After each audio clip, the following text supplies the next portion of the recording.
एक बार फिर से जेआरएफ जोन के इस यूट्यूब प्लेटफॉर्म से मैं आप सभी का स्वागत करता हूं और उम्मीद करता हूं आप सभी बहुत अच्छे होंगे और अपनी पढ़ाई कंटिन्यू किए होंगे। आज की वीडियो में हम 26 अगस्त 2024 शिफ्ट 2 के पेपर को सॉल्व आउट करने का प्रयास करेंगे। देखेंगे कि 26 अगस्त 2024 के पेपर में हमसे किस प्रकार के सवाल इनपुट किए गए थे। इन सवालों को सॉल्व करने की हमारी क्या राइट स्ट्रेटजी होनी चाहिए, हमारा क्या अप्रोच होना चाहिए। तो चलिए आज के इस बहुत ही महत्वपूर्ण सेशन को स्टार्ट करते हैं और देखते हैं हमसे किस प्रकार के सवाल इनपुट हुए हैं। फर्स्ट से लेकर फिफ्थ तक जो सवाल हमसे पूछे गए हैं वो डेटा इंटरप्रिटेशन के सवाल हैं। आपके सामने देखिए एक टेबल दिख रहा होगा। इस टेबल में 6 विभिन्न शहरों का डाटा दिया गया, मतलब ए से एफ तक। देखिए यहाँ पे ये शहर लिखे गए हैं, इस ए से लेके एफ तक 6 शहरों के ये नाम हैं। इसके अलावा देखिए 4 टीवी चैनल्स हैं। एक है जियो टीवी, दूसरा जी टीवी, सोनी टीवी और कलर्स टीवी। ये 4 विभिन्न टीवी चैनल्स आप कह सकते हैं। ये जो चारों विभिन्न टीवी चैनल्स हैं, इनके कुछ दर्शक हैं। देखिए इनके कुछ दर्शक हैं। इनके जो दर्शकों की संख्या है, दर्शक हैं, उसमें से कुछ पुरुष हैं और कुछ महिलाएं हैं। अच्छा, कितने पुरुष हैं और कितनी महिलाएं हैं, इनका जो अनुपात है हमको ये देखिए टेबल में दिया गया है। जैसे देखिए यहाँ पे जियो टीवी के देखेंगे तो यहाँ पे मेल फीमेल दिया गया है। जी टीवी का देखेंगे तो यहाँ पे मेल फीमेल है। सोनी टीवी का देखेंगे तो यहाँ पर है, और मेल फीमेल का देखेंगे, ओ कलर्स का देखेंगे तो यहाँ पे है। मतलब क्या है कि भाई 6 विभिन्न शहर हैं, 4 टीवी चैनल्स हैं, उनके अपने दर्शक हैं। दर्शकों की जो संख्या है मेल के साथ में फीमेल भी हैं, और मेल फीमेल का रेशियो यहाँ पे दिया गया है। साथ में पर्टिकुलर किसी एक टीवी चैनल के जो कुल कैंडिडेट हैं या कुल दर्शक आप कह सकते हो, कुल व्यूअर हैं, उनकी संख्या भी दी गई है। अब हमें इस टेबल को देखना है, सामने जो दिया गया क्वेश्चन है उसको पढ़ना है और उसके राइट जवाब देने हैं। तो उम्मीद करता हूँ टेबल और जो इंस्ट्रक्शंस दिए गए हैं ये बातें आपको समझ आ गई होंगी। तो हम पहले से इसकी शुरुआत करने चल रहे हैं कि पहला क्वेश्चन देखिए लिखा है, शहर सी जी टीवी के पुरुष दर्शकों की संख्या। शहर जी आप देखिए, माफ करिएगा, शहर सी यहाँ पर है। शहर सी जी टीवी के पुरुष दर्शकों की संख्या देखिए, शहर सी है और जी टीवी यहाँ पे है।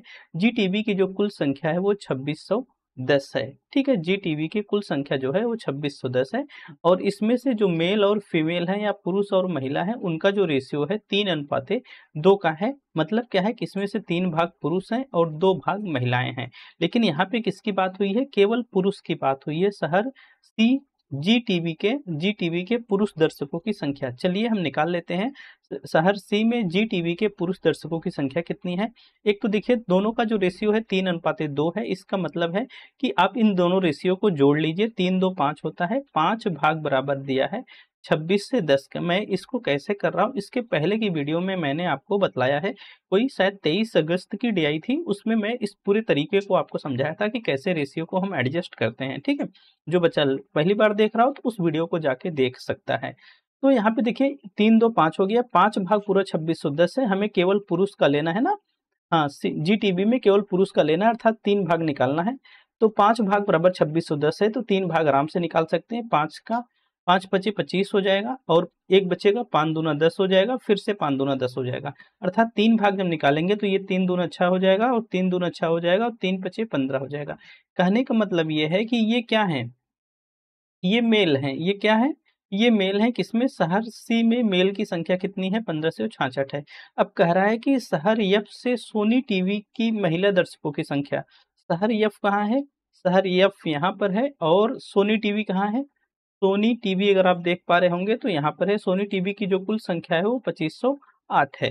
तो चलिए देखते हैं यहाँ पे मेल एंड फीमेल का रेशियो क्या है? 9:10 है। लेकिन यहाँ पे हमें मेल नहीं लेना है, फीमेल लेना है। ठीक है, अर्थात हम यहाँ भी कह सकते हैं कि एफ की हम बात करने चल रहे हैं, अर्थात यहाँ भी हम कह सकते हैं कि जो 19 भाग है, 19 भाग वो 2508 के बराबर है। 19 भाग 2508 के बराबर है, तो हमें महिला का लेना है, अर्थात 10 का हम निकाल लेंगे। तो जब 19 से कैंसिल आउट करने जाएंगे तो 19 एक्के 19 हो जाएगा। देखिए यहाँ पे 19 6 25 होता है, तो ये 60 बन जाएगा। तो हम बनाएंगे 19 त्रिक का 57 होता है। ठीक है, 19 त्रिक 57 होता है। अब 3 बचेगा, 38 बन जाएगा। ये 19 दूना 38 होता है। तो अब अर्थात 132, अर्थात यहाँ पे जो महिलाओं की संख्या बन जाएगी वो 1320 बन जाएगी। ठीक, हमसे क्या कहा गया है कि पुरुष दर्शकों की संख्या शहर एफ से सोनी टीवी की महिला दर्शकों की संख्या से लगभग कितना % अधिक है। वैसे भी आप देख रहे हैं जो शहर है उस सी शहर है उसमें 1566 मेल दर्शक हैं और एफ में 1320 महिला है। मतलब है कि भाई ये वाला तो अधिक है, अब कितना अधिक है यही आपको देखना है। तो आप दोनों का अंतर देख लीजिए, 1566 में से जब 1320 निकालेंगे तो आपको देखिए एक तो सीधे सीधे 6 मिल जाएगा, 6 में से 2 निकालेंगे तो 4 मिल जाएगा और 5 में से 3 निकालेंगे 2 मिल जाएगा, 246 बन गया। 246 गुणे 100 करेंगे, नीचे लाएंगे 1320। ठीक है, तो एक जीरो से एक जीरो यहाँ हटा दीजिए। अब देखिए इसको कैंसिल आउट करके 6 चौका 24 होता है और 6 के 6 होता है और 6 दूना 12 होता है, एक बचेगा, फिर से 6 दूना 12। आप चाहें तो इसको और कैंसिल आउट कर सकते हैं। अब ये बन गया 41 में 10 का गुणा कर लेंगे तो ये बन जाएगा कुल मिला के 410, नीचे आ जाएगा 22। आप चाहें तो उसको और थोड़ा छोटा कर लें, 2 का 11 टाइम होता है और 2 का दूना 4 होता है और 2 पच्चे 10 होता है, तो 205/11 बन गया फाइनली। जब इसको आप भाग करोगे तो देखो यहाँ पे आंसर तक आपको सोच के रखना है। जब आप इसमें दो मतलब कि 205 में 11 से भाग करेंगे, पहले तो आप 11 एक के 11 लेके जाओगे, 9 शेष बच जाएगा, तो ये 5 से मिलके वो 95 बना देगा। अब देखिए 11 9 99 तो जाएगा नहीं, 11 8 88 जाएगा। जैसे 11 8 88 लेके जाएंगे, यहाँ पे ये सारे जो विकल्प है कट जाएंगे, अर्थात जो राइट विकल्प आपका बन जाएगा वो 18.63 बन जाएगा। अब देखिए इतने पूरे भाग करके यहाँ तक जाने की कोई नीड नहीं है, आप चाहें तो जा सकते हैं लेकिन कोई आवश्यकता नहीं है। तो इस हिसाब से देखेंगे तो इसका जो राइट आंसर है वो 18.63 अर्थात डी वाला विकल्प राइट आंसर बन जाएगा। ठीक है, तो चलिए क्वेश्चन 2 की तरफ चलते हैं। देखिए दिया है इसमें सभी 6 शहरों को मिलाकर जियो टीवी के महिला दर्शकों की संख्या, सभी 6 शहरों को मिलाकर जियो टीवी के महिला दर्शकों की संख्या क्या है? सभी 6 शहरों को मिलाकर जियो टीवी के महिला दर्शकों की औसत संख्या आपसे पूछी गई है। अब देखो जियो टीवी कहाँ है भाई? जी टीवी, माफ करिएगा, जी टीवी तो यहाँ पर है, जी टीवी यहाँ पर कह रहा है कि सभी 6 शहरों को मिलाकर जी टीवी के महिला दर्शकों की संख्या। अभी तो हम निकाले थे लेकिन हम पुरुष का निकाले थे और एक एक का निकाले थे, उससे तो काम नहीं हो पाएगा। चलिए एक तरफ से शुरू करते हैं। पहले हम ए शहर से इसकी शुरुआत करने चल रहे हैं। अगर हम ए शहर से इसकी शुरुआत करते हैं तो ध्यान से देखिएगा, जब हम ए शहर से इसकी शुरुआत करते हैं हम 2-3 निकाल दे रहे हैं। 2346 कुल संख्या है, जी टीवी है ना, हाँ 2346 कुल संख्या है, मतलब 213 जो टोटल 3 भाग है वो 2346 के बराबर है। तो हमें क्या चाहिए? महिला दर्शक केवल चाहिए। तो एक भाग बराबर कितने हो जाएगा? एक भाग बराबर जब आप निकालेंगे तो पहले तो ये हो जाएगा भाई 3 सत्ते 21 हो जाएगा ना, 2 बचेगा, 3 अट्ठे 24 हो जाएगा और 3 दूना 6 हो जाएगा, अर्थात एक भाग बराबर 782 के बन जाएगा। खूब ध्यान से देखिएगा यहाँ पे क्या बन गया, ये 782 बन गया, 782 बन गया। ठीक है, पहले में अगर हम बी शहर की तरफ चलते हैं तो बी शहर की तरफ चलेंगे तो 3094 यहाँ पे दिया गया है, और माफ करिएगा 1 मिनट, यहाँ पे देखिए 3094 बी शहर में कुल संख्या है, तो 8 9 17, 17 भाग बराबर कितने के हैं? 3094 के हैं। तो हमें 9 का निकालना है क्योंकि महिला का निकालना है। तो आप जब इसको कैंसिल आउट करने जाओगे तो 17 1 के 17 होगा तो 13 बचेगा, 13 मिलके 139 बना देगा, 17 अट्ठे 136 होता है, 3 बचेगा, मिलके 4 से मिलेगा तो 34 बन जाएगा, 17 दूना 34 बन जाएगा। तो कुल मिला के अगर आप इसको देखेंगे तो ये 9 दूना 18 हो जाएगा और 9 अट्ठे 72 होता है, 72 एक 73 हो जाएगा, 9 1 के 9 होता है, 9 7 16। तो कहने का मतलब जो बी वाला बनेगा वो 1638 बन जाएगा। बी वाला कितना बनेगा? 1638 बन जाएगा।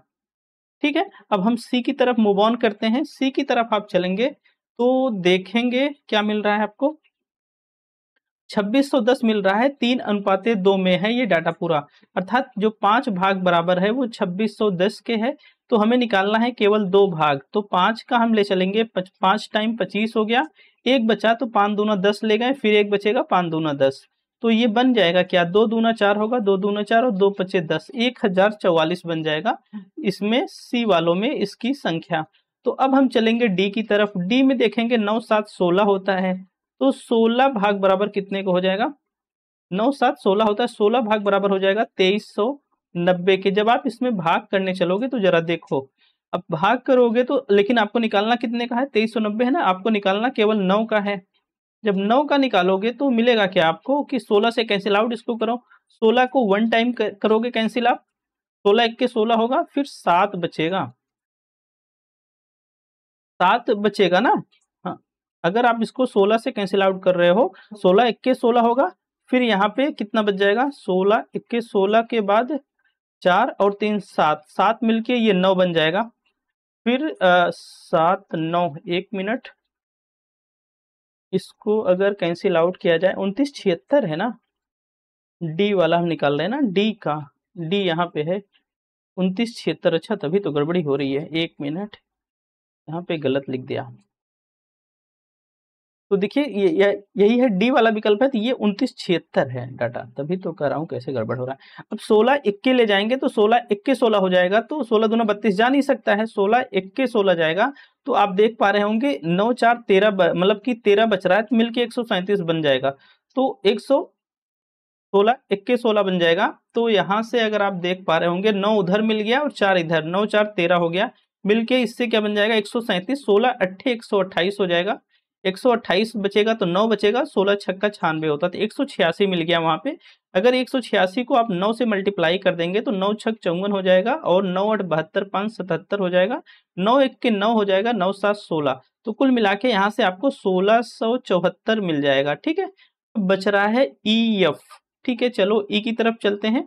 ई में देखेंगे तो जो कुल संख्या है वो 2670 की है। कितनी की है? 2670 की है। तो 7 8 15 होता है, 15 भाग बराबर 2670 के है। ध्यान से देखिएगा, 2670 के है, तो हम क्यों निकालना है केवल 7 भाग। तो जब आप 15 1 के 15 करोगे तो यहाँ पे बचेगा कितना 11। फिर आप 15 अट्ठे 120 कर नहीं सकते हो, तो आप ले जाओगे 15 सत्ते 105 होता है, 15 सत्ते 105 जाएगा। फिर उसके बाद अगर आप देखोगे तो 15 अट्ठे 120 हो जाएगा। ठीक है, तो अब आप इसमें मल्टीप्लाई करोगे तो 7 अट्ठे 56 हो जाएगा, 7 सत्ते 49, 49 और 5 अगर जुड़ेगा तो 54 हो जाएगा, 4 आ जाएगा, 7 1 के 7 5 12। तो यहाँ पे आपको 1246 मिल जाएगा। तो अब एक लास्ट यफ का बच रहा है, यफ का भी देख लीजिए। यफ में 2398 दिया है, 6 5 11 होता है, तो 11 भाग बराबर 2398 के है। तो आपको निकालना है केवल 6 भाग। 6 भाग जब निकालोगे देखो 11 दूना 22 यहाँ से हो जाएगा, और 11 1 के 11 हो जाएगा, और 11 अट्ठे 88 हो जाएगा। ठीक है, तो अब इसको जरा मल्टीप्लाई कर लोगे तो 6 अट्ठे 48 का 8 आएगा, 6 1 के 6 4 10, और 6 दूना 12 4 16। तो कुल मिला के यहाँ पे आपको मिल जा रहा है कितना, गलत कर दिएगा, 6 दूना 12 1 13 हो जाएगा। ठीक है, 12 1 13, तो यहाँ पे 1308 बन जाएगा, यहाँ पे 1308 बन जाएगा। अब इन्हीं सबको आप जोड़ लीजिए, ये बन जाएगा 8 2 10 होता है, 10 4 14, 14 4 18, 18 6 24, 24 8 32, 32 का मिल जाएगा आपको 2। ठीक है, 32 का मिल जाएगा आपको 2। अब हासिल 3 है, 8 3 11, 11 4 15, 15 7 22, 4 26, 26 3 हो जाएगा 29, हासिल लगा 2, 7 6 13 होगा, 13 6 19 होगा, 19 2 21 होगा, 21 3 24 होगा, 24 2 26 हो जाएगा। अब देखो 5 यहाँ पे है और 2 और जुड़ेगा, 7 बन जाएगा। तो ये कुल मिला के 76 92 बन जाएगा टोटल संख्या। अब शहर कुल कितने हैं? शहर कुल हैं आपके 6, तो 6 से भाग कर देंगे तो इसका एवरेज निकल के आ जाएगा। जब 6 से भाग करेंगे तो 6 के 6 होगा, फिर 16 बन जाएगा, 6 दूना 12 होगा, फिर 6 अट्ठे 48 होगा, 6 दूना 12 होगा। तो जो इस एवरेज बन के आएगा वो 1282 बन के आएगा। देखिए टेबल में जो डाटा दिया गया है, आप किसी एक रेशियो से सब डेटा को नहीं निकाल पाओगे, तो आपको इतना कैलकुलेशन यहाँ पे करना ही पड़ेगा। बस ये है कि आप इस डेटा से अपने फीमेल वाला डाटा कितना मतलब कि स्पेसिफिकली आप निकाल लेते हो, जल्दी निकाल लेते हो, ये आपका समय बचाएगा। लेकिन आपको इतना डाटा तो निकालना पड़ेगा। तो राइट आंसर जो बन के आएगा वो 1282 बन जाएगा इसका राइट आंसर। ठीक है, तो एवरेज मतलब क्या होता है? एवरेज मतलब कुल संख्या बटे जितनी संख्या है, मतलब कुल संख्या का योग बटे जितनी संख्या है उससे हम भाग कर देते हैं तो हमको एवरेज मिल जाता है। ठीक है, अब चलिए क्वेश्चन नंबर 3 है, देखिए जरा इसको। सभी 6 शहरों को मिलाकर सोनी टीवी के पुरुष दर्शकों की औसत संख्या और शहर डी से जियो टीवी दर्शकों की संख्या का लगभग परसेंट क्या है? लगभग परसेंट क्या है? तो सभी 6 शहरों को मिलाकर सोनी टीवी कहाँ है? सोनी टीवी यहाँ पे देखिए। सभी 6 शहरों में आपको पुरुष दर्शकों की औसत संख्या निकालनी है। तो चलिए बारी बारी से निकालते हैं। सोनी टीवी का पहले ए शहर पे अगर आप चलोगे तो ए शहर में देखिए टोटल संख्या कितनी है? 2086 है, तो मतलब कि 7 भाग बराबर कितने के है? 7 भाग बराबर 2086 के मिलेगा। आपको निकालनी है पुरुष की संख्या, क्योंकि इसके पहले तो महिला निकाले थे, लेकिन यहाँ पे हम पुरुष निकाल रहे हैं। पुरुष निकालनी है हमको, तो यहाँ पे 3 भाग बराबर कितने हो जाएगा? 7 भाग बराबर अगर 2086 के, तो 7 दूना 14 होगा, और 7 9 63 होगा, और 63 5 68 और 7 8 56 हो जाएगा ना, 298। अगर 298 में 3 का गुणा करोगे तो यहाँ पे मिल जाएगा आपको 894। ठीक है, तो आप यहाँ से अलग से 894 नोट कर लीजिएगा, अभी एड ऑन करना पड़ेगा एवरेज के लिए। तो बी पे आ जाओ जरा, बी पे जरा देखोगे तो देखो यहाँ पे 1:2 दिया है, 1:2 दिया है। टोटल संख्या कितनी है 2646, अर्थात 3 भाग बराबर है 2646 के। तो पुरुष की संख्या निकालनी है तो 1 भाग निकालने में कोई दिक्कत नहीं होनी चाहिए। अब हो जाएगा ये 3 8 24 हो जाएगा, 2 बचेगा, 3 8 24, 3 दूना 6, अर्थात जो पुरुष की संख्या मिलेगी 882 मिल जाएगी, वो 882। अगर आप सी की तरफ आओगे तो सी में देखोगे तो 2808 हैं। ठीक है, 2808 है तो, लेकिन 12 है टोटल, 12 2808 के बराबर है। तो हमें केवल निकालना है 7 का मतलब। ठीक है, हमें निकालना है 7 का मतलब। तो यहाँ पे जरा देखोगे तो ये हो जाएगा 12 दूना 24, 12 3 36 जाएगा नहीं, 4 बचेगा, 12 3 36 होगा, फिर 4 बचेगा तो 12 चौका 48, 234 गुणे 7 करोगे, 234 गुणे 7 करोगे तो 1638 मिल जाएगा। ठीक है, और डी पे आओगे तो डी जरा देखो कहाँ है भाई, डी यहाँ पर है 2390 इसकी कुल संख्या है।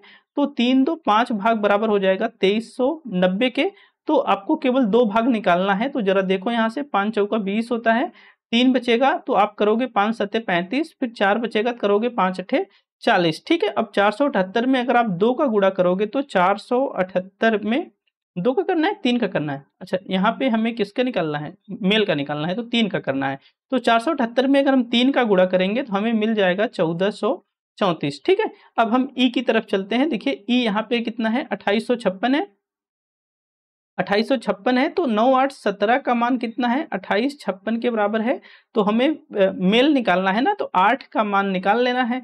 तो यहाँ पे देखोगे तो 17 1 17 हो जाएगा ना, 17 1 17, 8 उधर है 3 इधर है, 8 3 11 हो जाएगा, फिर 17 छक्का 102 हो जाएगा।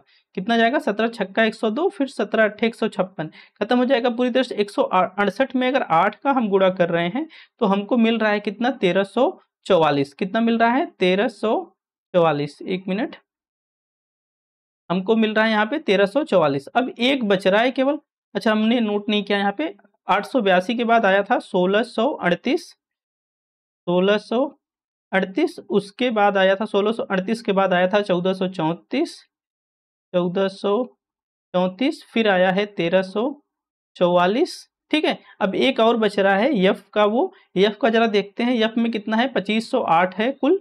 तो 10 9 19 भाग बराबर 2508 के हो जाएगा।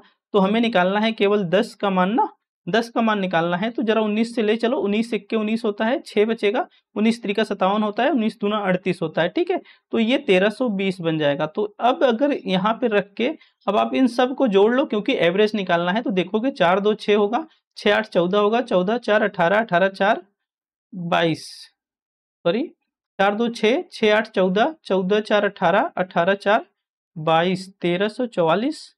एक मिनट, कितना बन रहा है ये, एक कोई छूट गया क्या, एक कोई छूट गया क्या, यहाँ पे कुछ गड़बड़ी की है क्या हम लोग गुणा करने में। 119 का भाग, अच्छा यहाँ पे गड़बड़ी की, यहाँ पे 9 भाग निकालना है ना, यस 9 भाग निकालना है। तो अगर 132 में हम 9 का गुणा करेंगे तो 9 दूना 18, 9 त्रिक 27, 1 28, और 9 के 9 1 9 2 11, 1188 मिलेगा। ठीक है, तो यहाँ पे 1188 कर देना है, 1188 कर देना है। ठीक है, तो अब देखो 4 2 6, 6 8 14, 14 4 18, 18 4 22, 22 8 30 हो जाएगा, 9 8 17, 3 17 3 20, 3 23, 23 4 27, और 27 8 35, 27 8 कितना है 35 है, 27 8 35, और 35 3 38 आ जाएगा। ठीक है, 8 8 16, 16 6 22, 22 4 26, 26 3 29, 29 1 30, और 30 3 33 बन जाएगा ये। फिर आगे देखेंगे यहाँ पे 4 है और 4 3 7 बन जाएगा। कुल योग करें तो 73 80 आन गया। एवरेज जरा देख लीजिए, 73 80 का अगर आप एवरेज देखेंगे तो 6 से भाग करके, तो 6 1 के 6 हो जाएगा, 6 दूना 12 हो जाएगा, और 6 3 18 हो जाएगा, 1230 इसका एवरेज बन गया। कि सोनी टीवी के जितने भी पुरुष संख्या है, पुरुष का एवरेज 1230 बन गया। अब क्या पूछा है कि शहर डी से जियो टीवी के दर्शकों की संख्या, शहर डी से जियो टीवी कहाँ है भाई, शहर डी, शहर डी यहाँ पे है और जियो टीवी कहाँ है, यहाँ पे है। 2472 है इसकी संख्या। तो कंपेरेटिवली 1230 गुणे 100 के और नीचे 2472 के आ जाएगा। ठीक है, तो जरा इसको अगर आप कैंसिल आउट करो किससे, अगर इसको हम 2 से कैंसिल आउट करें तो जरा देखो, 2 1 के 2 हो जाएगा, 2 दूना 4 हो जाएगा, 2 तिहाई 6 हो जाएगा, 2 छक 12 हो जाएगा। ठीक है, तो ये हो जाएगा। फिर यहाँ से 2 छक 12, फिर 2 1 के 2, 2 पचे 10, ये बन गया। अगर इसको हम फिर 3 से अगर हम कैंसिल आउट कर लें तो 3 3 चौका 12 होता है और 3 1 के 3, 3 दूना 6, 412 मिल गया ना। 3 चौका 12, 3 1 के 3 और 3 दूना 6। फिर यहाँ से अगर हम निकालेंगे तो 3 दूना 6 और 3 पीछे 15, लेकिन बीच में 0 आएगा, 205 बनेगा। ठीक है, अब इसको अगर 4 से कर ले तो 4 1 के 4 होगा और 4 तिहाई 12 होगा और 4 25 में 100। तो कुल मिला के यहाँ पे बना क्या, 205 का गुणे 25 और नीचे बन गया 103। अब देखो 205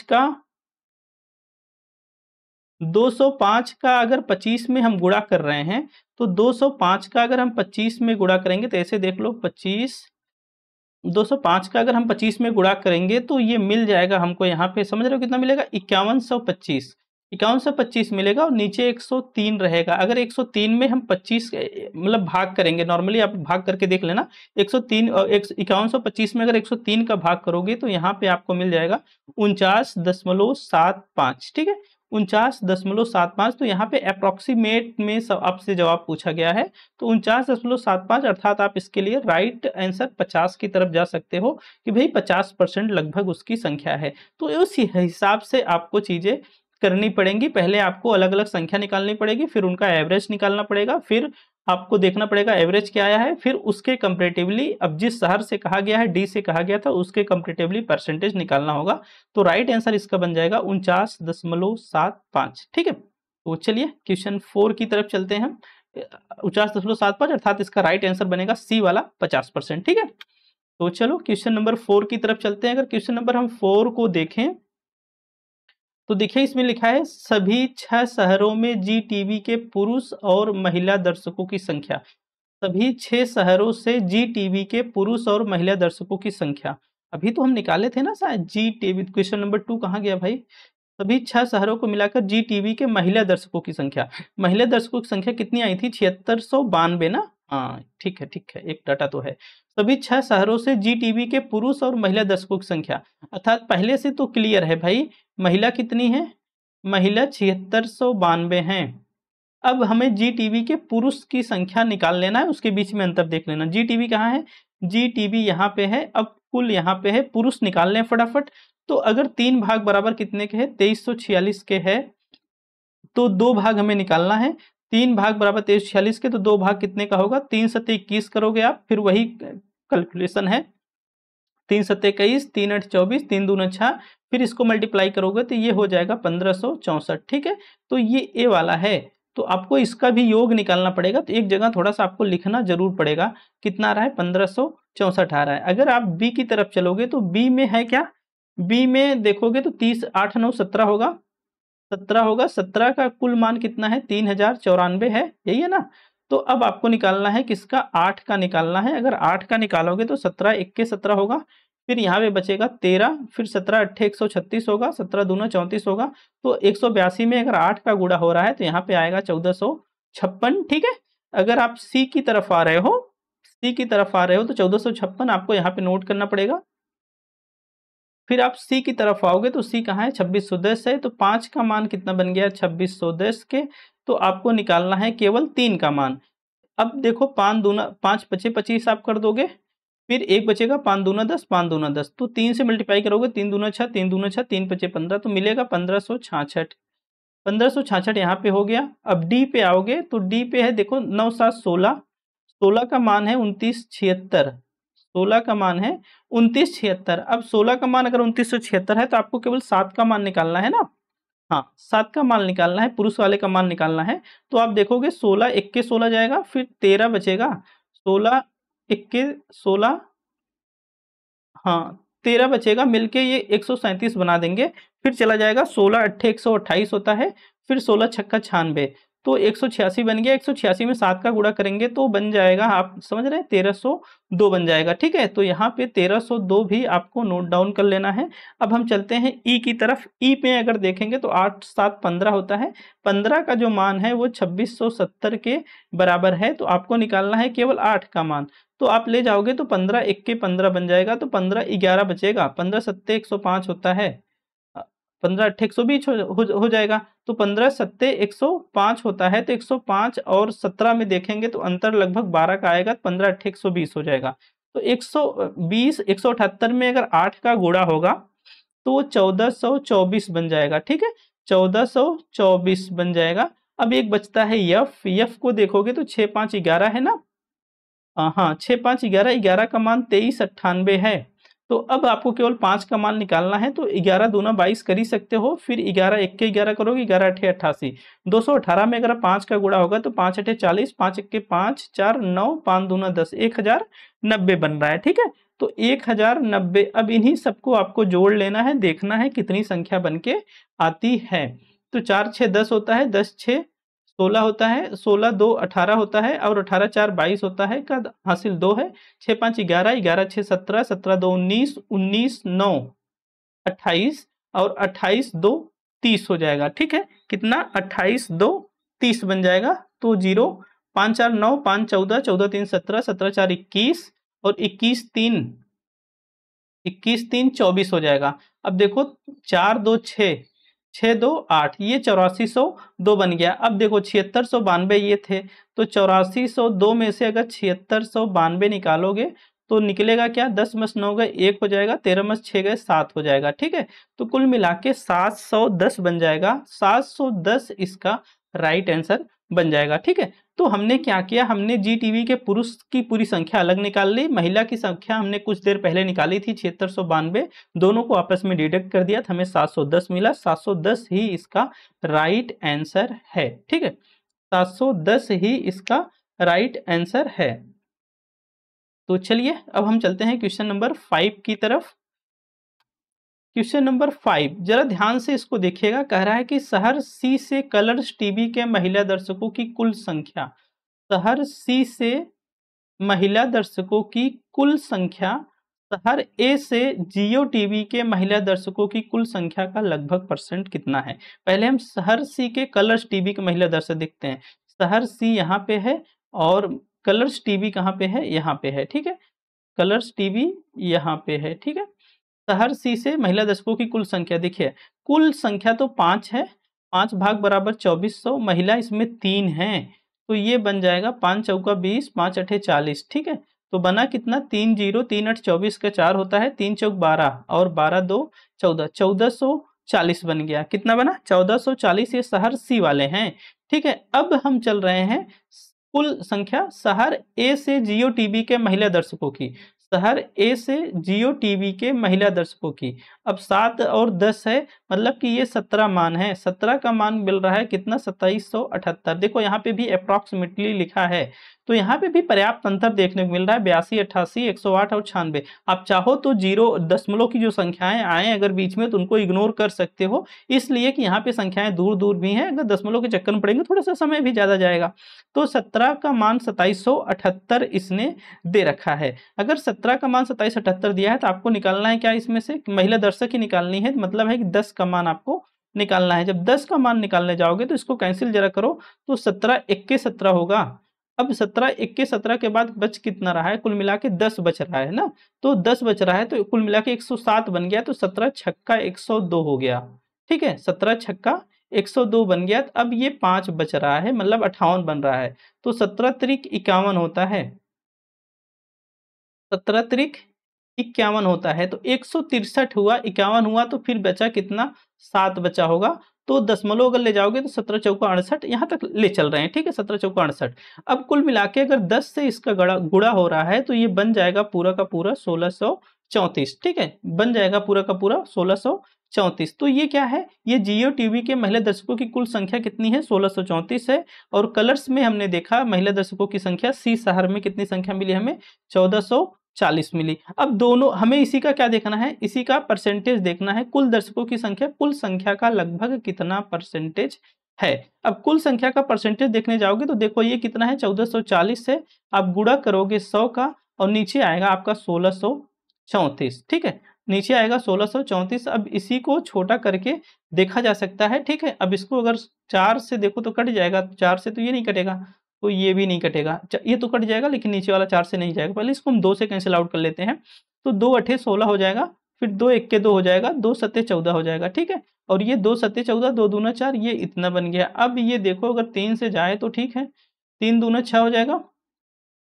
3 सत्ते 21 नहीं जाएगा, अब मुश्किल है इसका जाना। 17 चौका 68, तो कुल मिला के ये बन गया 72,000 और इसमें से आपको भाग देना होगा 817 से। अगर इसमें हम मतलब कितने से भाग करके देखेंगे, आप लोग भाग करके देख लीजिएगा। अगर आप भाग करके देखोगे तो देखो 817 ऑलरेडी है, तो 4 अंक की संख्याएं आपको लेके चलनी पड़ेंगी, 4 अंक की संख्याएं आपको लेके चलनी पड़ेंगी। तो 817 मतलब अगर दहाइयां लेके जाओगे 10 टाइम तो 8170 आएगा। ठीक है, तो 8170 इससे ज्यादा हो जाएगा, तो आपको थोड़ा सोचना पड़ेगा। इसको हम 8 टाइम लेके चलते हैं तो 8 से 56 होगा, 8 के 8 5 13 हो जाएगा। ठीक है, 8 अठाई 64 होगा, 64 एक 65 हो जाएगा। तो अगर इतना लेके चलते हैं तो ये 6536 बन के आ रहा है।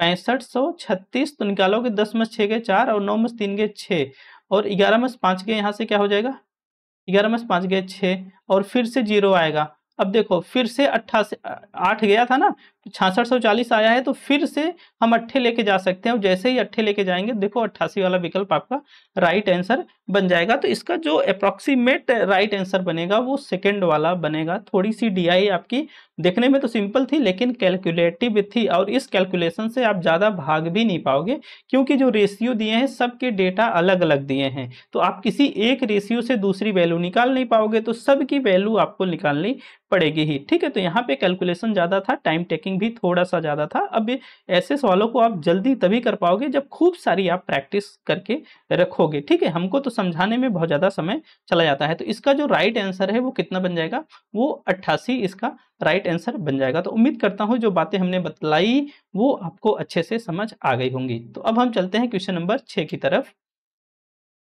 क्वेश्चन नंबर 6 में देखिए दिया है कि निम्न युक्तियों में से कौन सी तर्क दोषपूर्ण है, क्योंकि मध्य पद साध्य पद अर्थात सब्जेक्ट की अनुपस्थिति से व्याप्त है, परवेडेड है, ना कि उसकी उपस्थिति से। Which of the following arguments and flawed, because the middle position is pervaded by absence of the principal post and not by the presence. कहने का मतलब यह है कि जो आपका मिडिल टर्म है वो मतलब कि यूनिवर्सल बन गया है, वो अपने कारण से नहीं बना है, इस कारण से बना है क्योंकि सब्जेक्ट टर्म आपका अनुपस्थित है। ठीक है, तो अनुपस्थित है, क्या यही लिखा है ना कि वह है अनुपस्थित से व्याप्त है ना कि उसकी उपस्थित से, अनुपस्थित से व्याप्त है ना कि उपस्थित से। इसके हिसाब से देखेंगे तो कह रहा है कि पर्वत में अग्नि है क्योंकि वह गेय है। दूसरा, ये तो बात सही है, ध्वनि नित्य है क्योंकि वह उत्पन्न होती है। यहीं पे आपको रुक जाना होगा कि ध्वनि नित्य है क्योंकि वह उत्पन्न होती है। अच्छा, आप अपने माइंड में ये बातें सोच सकते हैं कि जो चीजें प्रोड्यूस्ड होती हैं क्या वो कंटिन्यूअस होती है। कहने का मतलब जो चीजें उत्पन्न होती हैं वो क्या सतत होती हैं। कह रहा है कि ध्वनि नित्य है क्योंकि वह उत्पन्न होती है। भाई ये जरूरी नहीं है कि जो चीजें प्रोड्यूस्ड हो वो सतत भी हों। जैसे मान लो कि आप क्या करते हो, ढोल बजाते हो, ढोल एक बार बजाओगे ढम करोगे तो अब क्या होगा, क्या वो कंटिन्यूअस चलती रहेगी? नहीं। अगर बंदूक से गोली निकलती है तो आवाज होती है, क्या वो हमेशा आवाज होती रहती है? नहीं होती है। तो आप कह सकते हो कि जो साउंड है वो प्रोड्यूस तो हो रहा है लेकिन जरूरी नहीं है कि वो कंटिन्यूअस हो। तो अगर फ्लॉड देखेंगे तो फ्लॉड आपको सेकंड वाले विकल्प में ही मिल जाएगा। कहने का मतलब ये है कि भाई क्या हर चीज जो उत्पन्न होती है वो सतत होती है? तो आप सिंपल सी बात बोलोगे नहीं, ऐसा नहीं होता। जैसे ताली की आवाज उत्पन्न तो होती है ताली बजाने पे, लेकिन वो कंटिन्यूअस चलती नहीं रहती है। कोई पटाखा अगर उत्पन्न होता है, पटाखा हम लोग फोड़ते हैं ना, फोड़ते हैं तो आवाज होता है, तो आवाज कंटिन्यू हमेशा चलती नहीं रहती। बंदूक की गोली प्रोड्यूस्ड होती है लेकिन सतत नहीं चलती। अर्थात उत्पन्न होना या प्रोड्यूस्ड होना किसी बात का कंटिन्यूअस होने का प्रमाण नहीं देता है। तो इस हिसाब से देखेंगे तो इसका जो सेकंड वाला विकल्प है वो राइट आंसर बन जाएगा। ठीक है, तो चलो अब भाई अगर बाकी बहुत चीजें अगर डिटेल में देखनी है तो इसको आप लोग यहाँ से देख लीजिएगा। अब हम क्वेश्चन नंबर 7 की तरफ चलते हैं। लिखा है which of the following is use to measure and monitor the air pollution.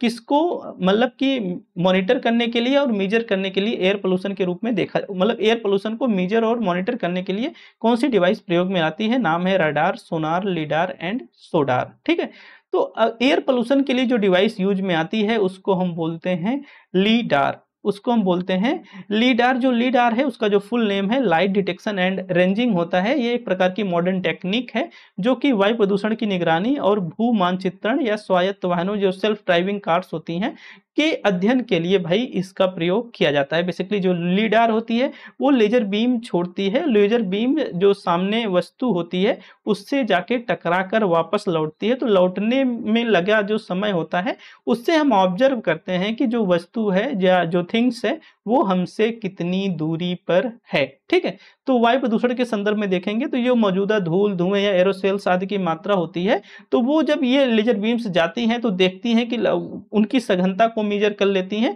या वो कितनी डिस्टेंस पर हैं इसको मेजर कर लेती हैं। तो बेसिकली एयर पोल्यूशन को मेजर एंड मॉनिटर करने के लिए जो डिवाइस यूज में आती है उसको हम लीडार बोलते हैं, जिसका नाम है लाइट डिटेक्शन एंड रेंजिंग। ठीक है, इसके अलावा जो रडार है, रडार बेसिकली वस्तुओं की गति और दूरी मापने के लिए, जैसे विमान या मौसम मापने के लिए हम इसको यूज करते हैं। इसका फुल नेम है रेडियो डिटेक्शन एंड रेंजिंग। सोनार है साउंड नेविगेशन एंड रेंजिंग इसको बोलते हैं। पानी के नीचे वस्तुओं की पहचान करने के लिए सोनार डिवाइस आप सभी जानते ही होंगे।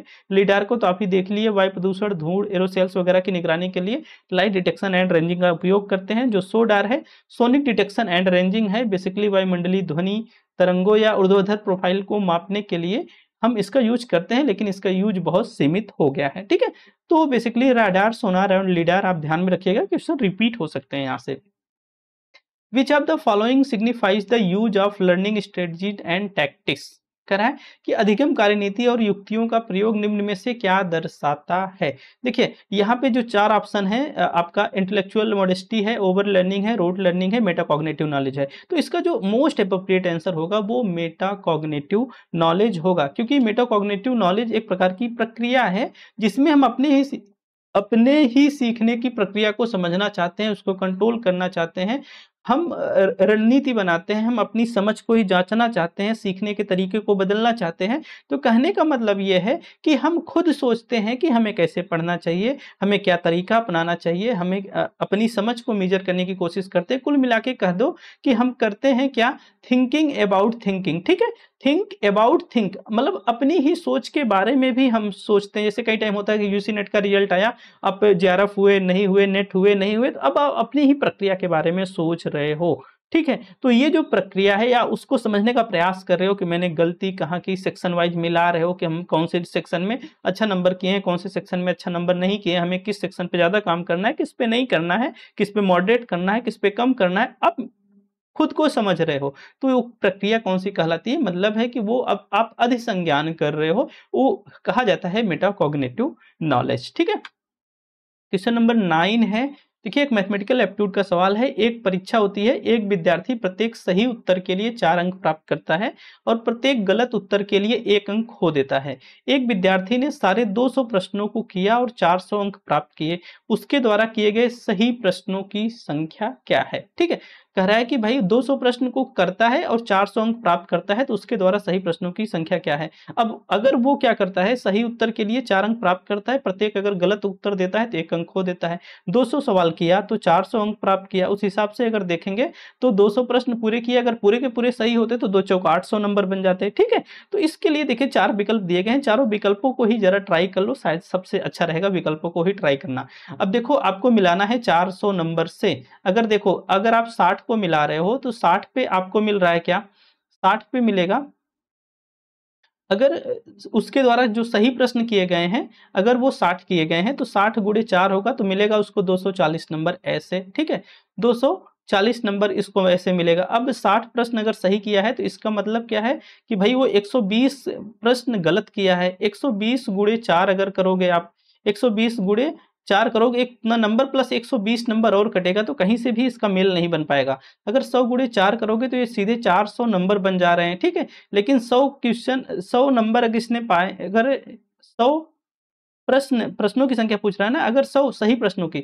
तो 100 गुणे 4 करोगे तो 400 नंबर बनेंगे। अब 100 प्रश्न अतिरिक्त हैं, 400 प्लस 400 800 तो हो जा रहे हैं, लेकिन अब भाई 100 प्रश्न 400 तो कटेंगे नंबर, प्लस 100 नंबर और कटेंगे तो नंबर उसको 300 बनना चाहिए था, तो ये भी विकल्प गलत है। अब 120 पे जरा आओ, 120 का गुणा 4 करोगे तो बनेगा 4 शून्य शून्य, 4 दूना 8 और 4 एक्के 4, ठीक है, 4 एक्के 4। अब 120 प्रश्न उसके द्वारा किए गए सही प्रश्नों की संख्या देखो, 400 आपके 480 कुल ऐसे बन रहे हैं, ठीक है, सही प्रश्नों की संख्या कितने बन रहे हैं, 480 बन रहे हैं। अब बच रहा है कितना, 80 क्वेश्चन बच रहा है, 80 क्वेश्चन। तो 80 क्वेश्चन उसने गलत किए, अब 80 क्वेश्चन गलत किए, जो नंबर उसका टोटल कटना था 4, 80 गुणे 4 वो तो कटा ही, प्लस 80 नंबर और कटे। जब इसमें से 80 नंबर और कटेंगे तो ये बन जाएगा कितना, 80 अगर इसमें से निकलेगा तो ये बन जाएगा 400, और 400 अंक उसने प्राप्त किए हैं, तो इसका जो राइट विकल्प बन जाएगा वो 120 बन जाएगा। तो ऐसे सवाल जब मिले तो कोशिश करो कि ऐसे ऑप्शन पे ही रख के आराम से कर दोगे तो हो जाएगा, ठीक है।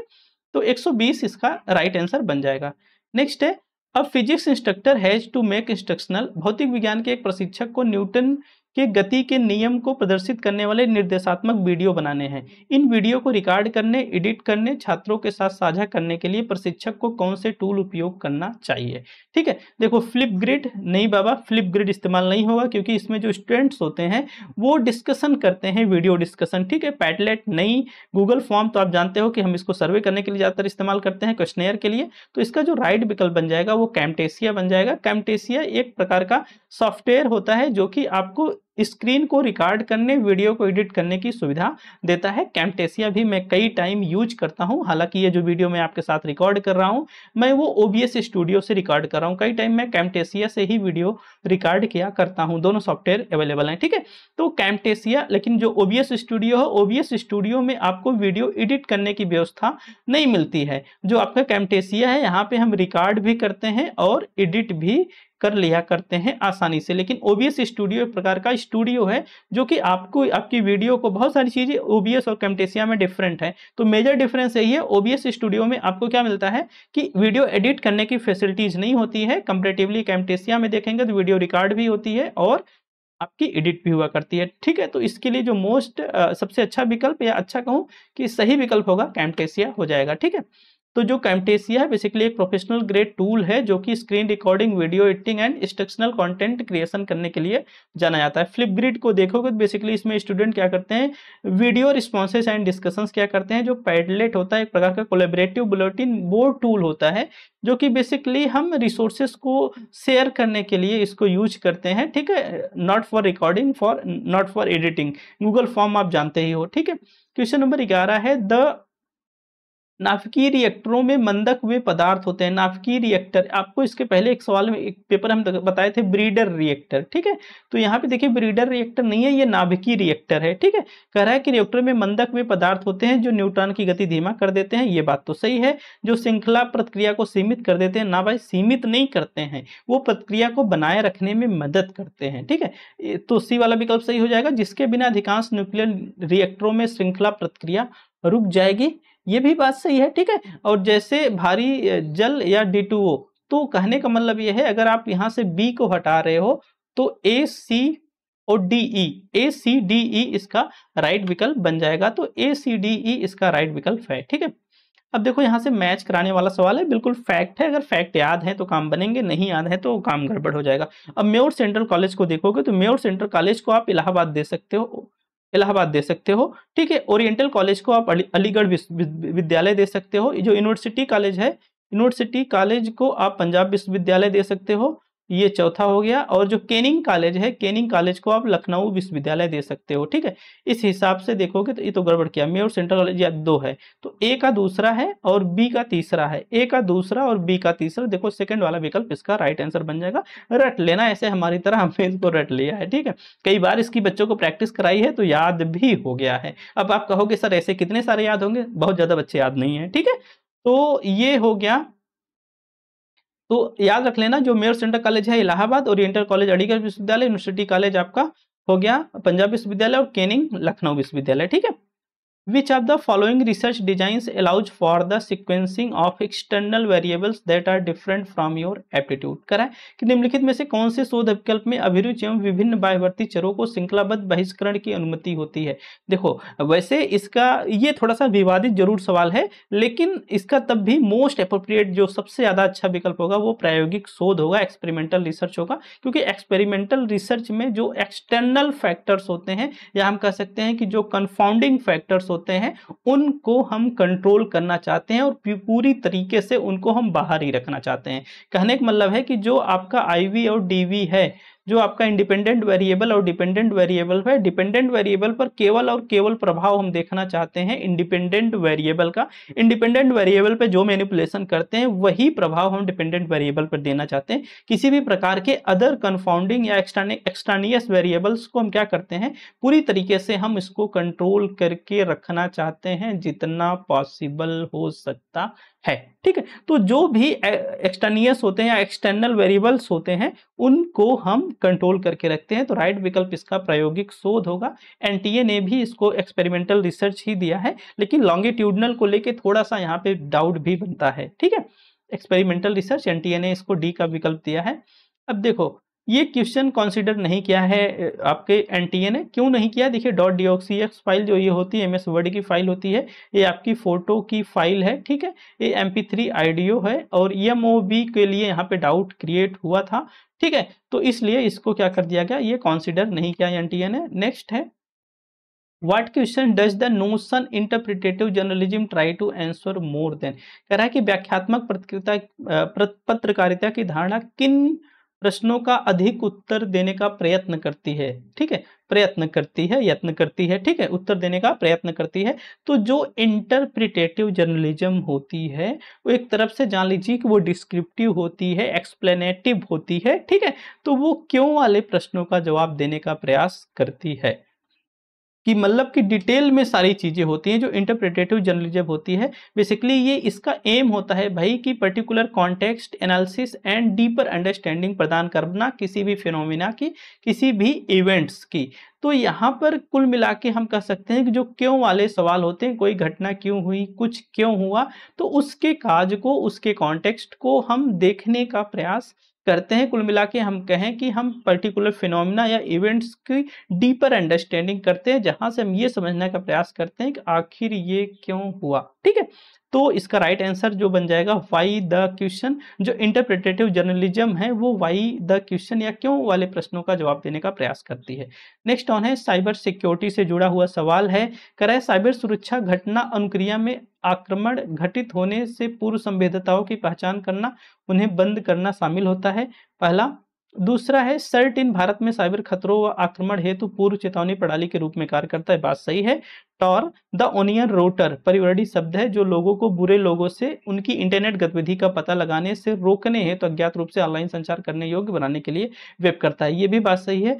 आभासी VPN का प्रयोग उस पर प्रेषित डेटा कोडीकरण द्वारा नेटवर्क को सुरक्षित बनाने में सहायता कर सकता है। लेकिन आपको यहाँ पे दो ही विकल्प यूज करने हैं और दूसरा ये है कि साइबर सुरक्षा से जुड़े स्टेटमेंट आपको ध्यान में रखने हैं। तो साइबर सुरक्षा को अगर आप देखेंगे तो इसका जो राइट विकल्प बन जाएगा वो डी वाला बन जाएगा, B एंड C, क्योंकि जो सर्टिन है भारत में साइबर खतरों या आक्रमण है तो पूरी चेतावनी देता है। और जो ऑनियन रूटर है, द ऑनियन रूटर है, वो क्या करता है भाई, वो बुरे लोगों से उनकी इंटरनेट गतिविधि का पता लगाने से रोकने हैं तो अज्ञात रूप से ऑनलाइन संचार करने योग्य बनाने के लिए एक प्रकार का क्या होता है, वेब ब्राउजर होता है। ठीक है, तो ये B एंड C इसका राइट विकल्प बन जाएगा। टॉर आप इसको देखिएगा, द ओनियन राउटर है एक प्रकार का web browser design to enable peoples who communicate anonymously online the order to prevent bad guys from tracking their internet activity. ठीक है, तो जैसे ऐसे लोगों से वो दूर करता है जो कि एनोनिमस होते हैं और आपकी एक्टिविटी को ट्रैक करते हैं। तो साइबर सिक्योरिटी को ध्यान में रखेंगे तो B एंड C इसका विकल्प बन जाएगा। देखिए ये आपका साइबर सिक्योरिटी से जुड़ा ये भी है सवाल।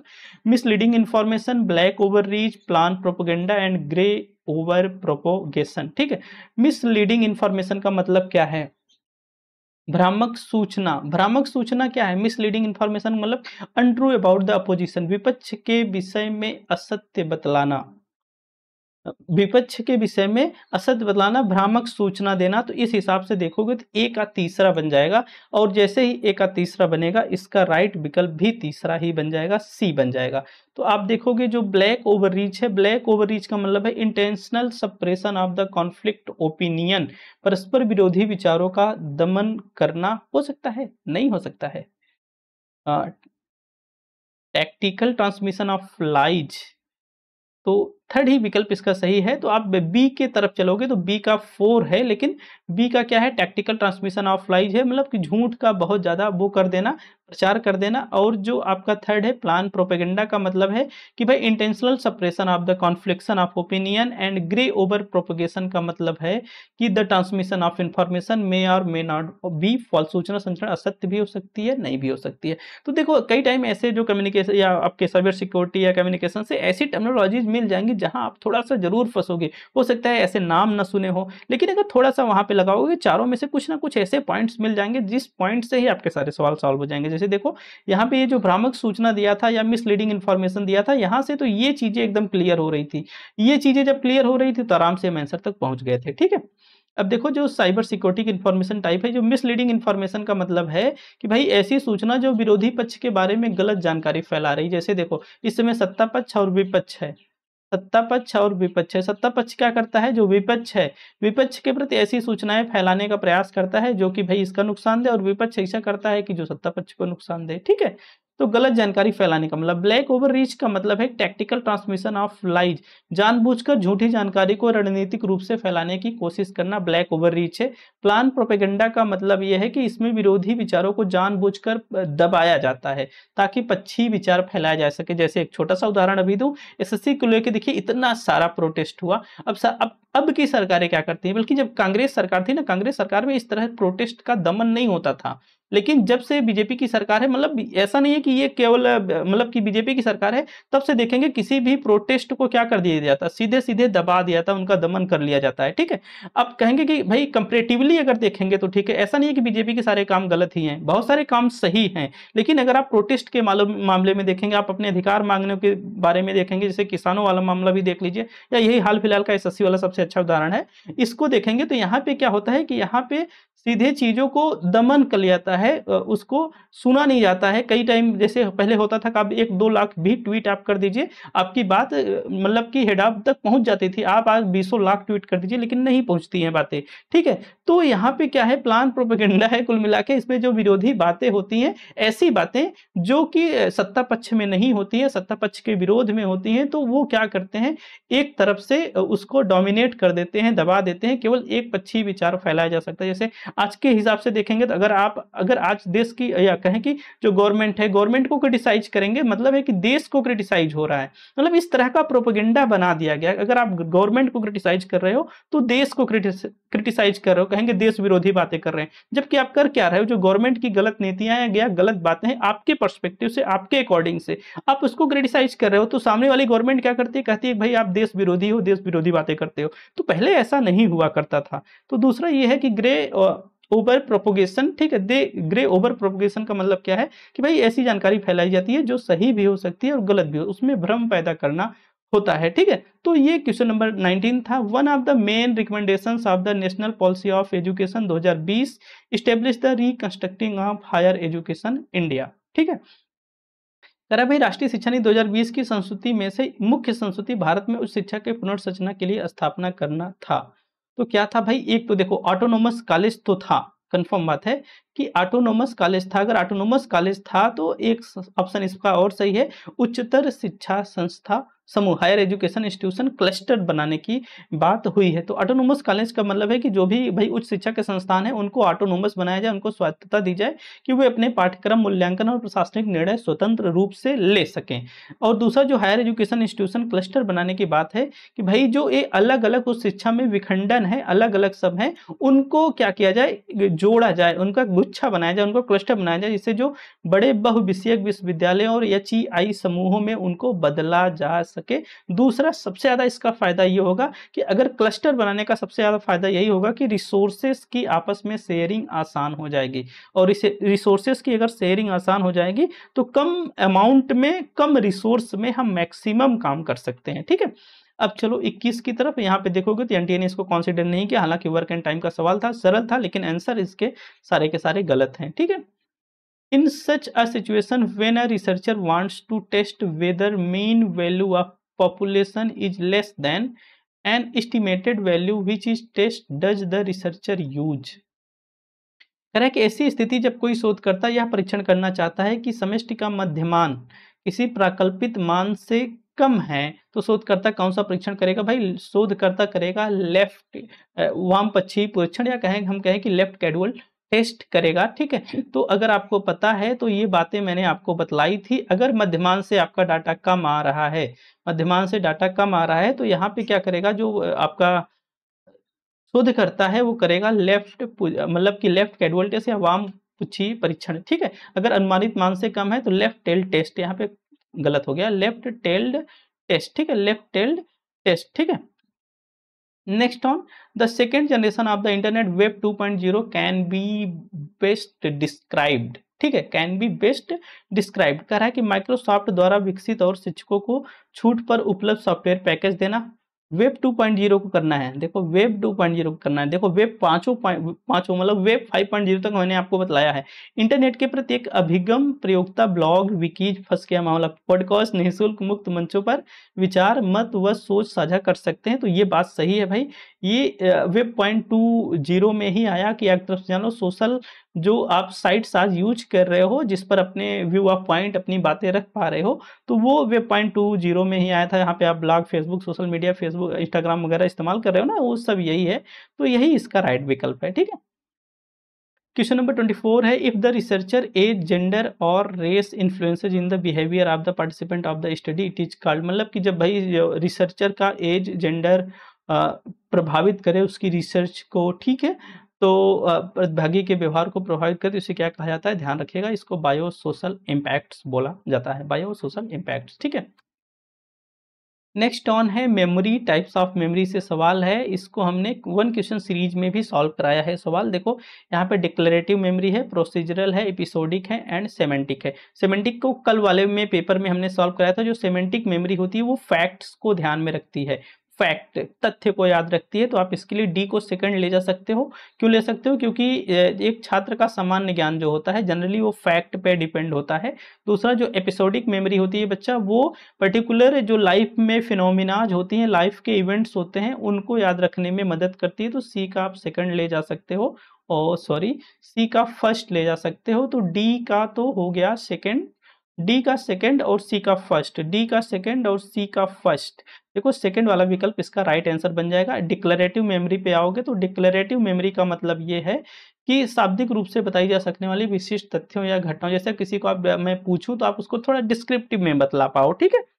और जो प्रोसीजरल मेमोरी होती है, तो प्रोसीजरल मेमोरी का मतलब ये है कि भाई knowledge and skills, cognitive operations, मतलब कि ये 4 पे चल जाएगा, ठीक है, बी वाला 4 पे चल जाएगा। तो एक बार इसको देख लीजिएगा, इसका ये सेकंड वाला विकल्प राइट आंसर बन जाएगा। बाकी देखो यहाँ पे हमने एक्सप्लेन भी कर दिया है। डिक्लेरेटिव मेमोरी जो होती है बेसिकली वो तथ्यों और घटनाओं को याद रखने, जिसे हम जानबूझकर याद रखते हैं और शब्दों में व्यक्त कर सकते हैं, तो उसको बोला जाता है डिक्लेरेटिव। 2 प्रकार की होती है, एक बोलते हैं एपिसोडिक, दूसरे को बोलते हैं सेमेंटिक।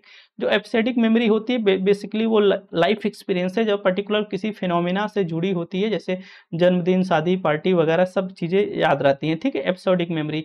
अब प्रोसीजरल पे आओगे तो बच्चा अब इसी का दूसरा जो होती है एपिसोडिक के अलावा दूसरा जो होती है सेमेंटिक होती है। सेमेंटिक बेसिकली सामान्य ज्ञान और तथ्यों की स्मृति से होती है, जैसे हम कोई फैक्ट याद करें, भारत की राजधानी क्या है, पाकिस्तान या बांग्लादेश की क्या है, ठीक है। अब प्रोसीजरल मेमोरी क्या है? वो हमारे कौशल और आदत से जुड़ी होती है। प्रोसीजर जैसे हम साइकिलिंग करते हैं ना, या टाइपिंग करते हैं, तो एक दिन हमारी आदत, शुरुआत में तो हमको बहुत देखना पड़ता है, समझना पड़ता है, लेकिन एक दिन हैबिट हो जाती है। तो साइकिलिंग या टाइपिंग करते वक्त हमें कीबोर्ड या बाइसिकल्स के हैंडल को या पैडल को देखना नहीं होता है, हम चलते रहते हैं। तो ये प्रोसीजरल मेमोरी का उदाहरण है, ठीक है।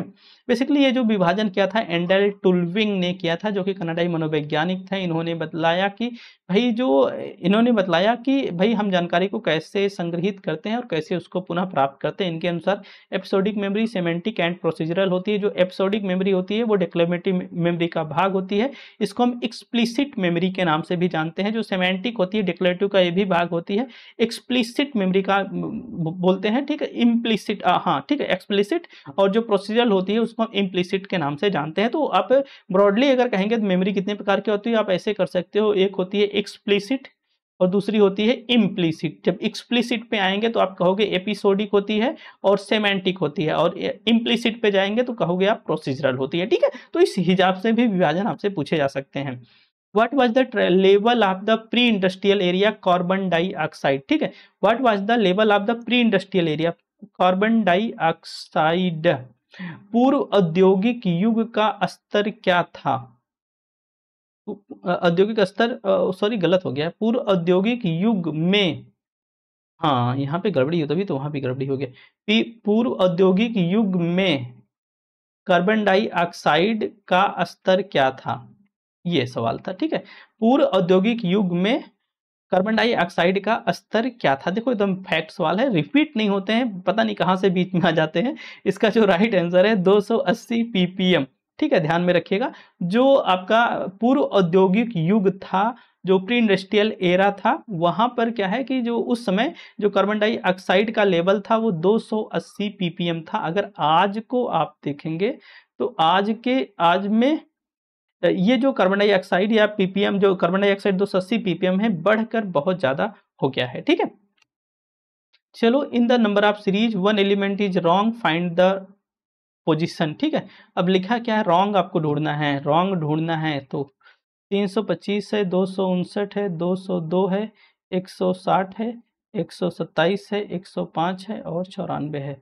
जरा इसका रॉन्ग ढूंढो भाई। तो 325 में से अगर इसको हम निकालेंगे तो कितना आ जाएगा, दोनों में अंतर कितना होगा, 15 में से 9 गए 6 और फिर 11 में से 5 गए 6। यहाँ पे अगर हम देखेंगे तो 259 और 202 में जो अंतर आएगा, 9 में से 2 गए 7, 57 का। यहाँ पे देखेंगे तो 2, 10 में से 6 गए 4 का, 42 का अंतर। फिर यहाँ पे देखेंगे तो 10 में से 7 गए 3 और 3 33। फिर यहाँ पे 7 में से 5 गए 2 और 2 22, वाव। 5 में से 4 गए 1, 10 में से 9 गए 1, 11 दूना 22, 11 तीन 33, 11 चौको 44, 11 पचे 55, 11 छके 66, अर्थात 202। 202 क्या है, इसमें रॉन्ग है, गलत है, जिसकी वजह से सीरीज गड़बड़ हो रही है, ठीक है। नेक्स्ट ऑन है, identify the correct chronological order of the events related to mass communication given below, ठीक है। तो आपको क्या करना है, इनको क्रोनोलॉजिकल ऑर्डर में आपको करना है, इनके इन्वेंशन के हिसाब से। अगर इनके इन्वेंशन के हिसाब से देखेंगे तो इसका जो राइट आंसर बनेगा BCE-AD। बी मतलब कि पहले ये आया, फिर 2 आया, फिर BCE आया, ठीक है, 3 आया, फिर आपका आया 4, फिर आया ये 5, ठीक है। तो टेलीग्राफ को देखेंगे बेसिकली 1830 में सैमुअल मोर्स द्वारा विकसित हुआ। टेलीफोन को देखेंगे 1876 में अलेक्जेंडर ग्राहम बेल द्वारा।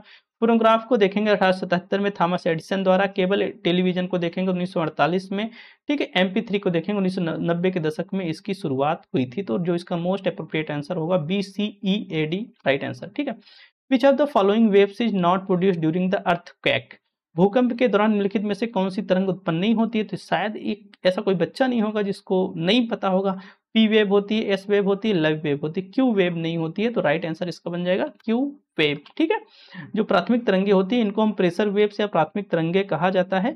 सबसे तेज होती है, सबसे पहले भूकंप केंद्र के बाहर आ जाती है, ठीक है। ठोस, तरल और गैस तीनों में चल लेती हैं।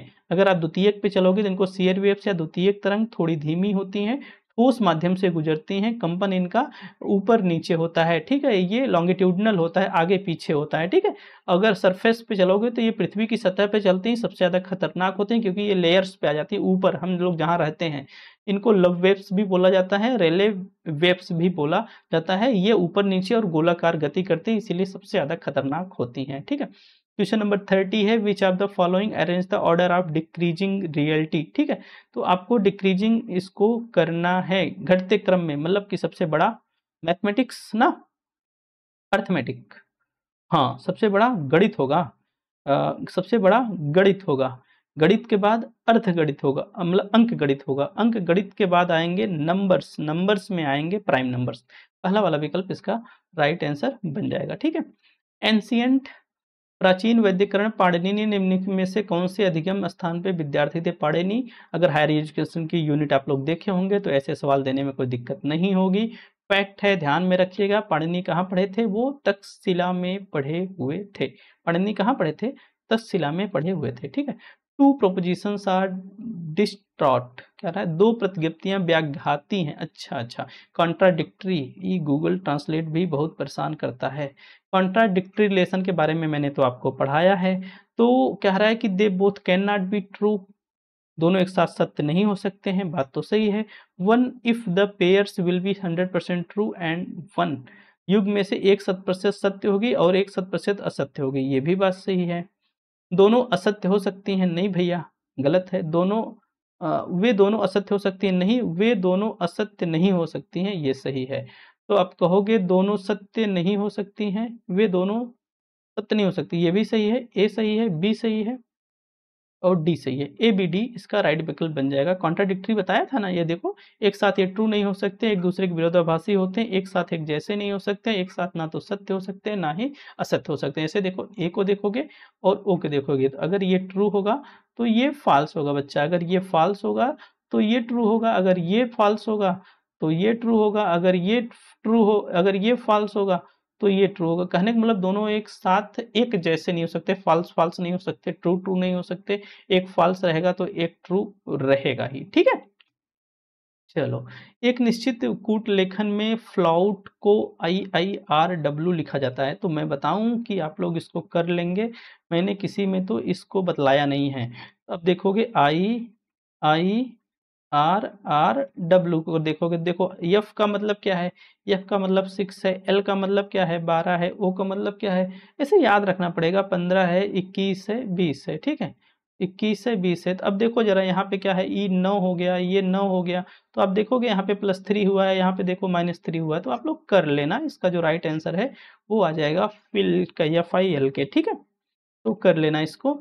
Each website has given which was the address which identify the location of the page on the internet, मतलब कि प्रत्येक वेबसाइट का अपना एक एड्रेस होता है जो कि इंटरनेट पर अपना लोकेशन या मतलब कि एड्रेस होता है जो कि उसके माध्यम से वो इंटरनेट पर अपनी स्थिति को पता करता है। जैसे आप कोई भी चीज़ डालते हो, google.com लिखते हो, तो ये जो google.com है यही क्या है, ये यही इसी को चाहे आप वेबसाइट एड्रेस बोलो, चाहे इसी को URL बोलो। URL का मतलब होता है यूनिफॉर्म रिसोर्स लोकेटर, तो इसका जो राइट आंसर होगा वो यूनिवर्सल रिसोर्स लोकेटर होगा। आप लिखते हो facebook.com। facebook.com क्या है? facebook.com एक प्रकार का URL है जो इंटरनेट है, इंटरनेट पर एक लोकेशन होगा इस एड्रेस का, facebook.com का। हालांकि इस अंग्रेजी में नहीं होता है, उसका जो एड्रेस होगा वो नंबर्स में होगा, तो ये तो केवल रिप्रेजेंटेटिव होता है, एक तरफ से जान लो। ठीक है, जैसे आप मोबाइल नंबर अपना किसी बच्चे का मोबाइल नंबर सेव करते हो, तो एक्चुअल में किसी नाम से सेव किया, मान लो कि सेव किया राहुल नाम से, उसको सेव किया आपने, तो आप डायल तो राहुल को करते हो, लेकिन क्या आपकी मोबाइल राहुल समझती है? ना ही, वो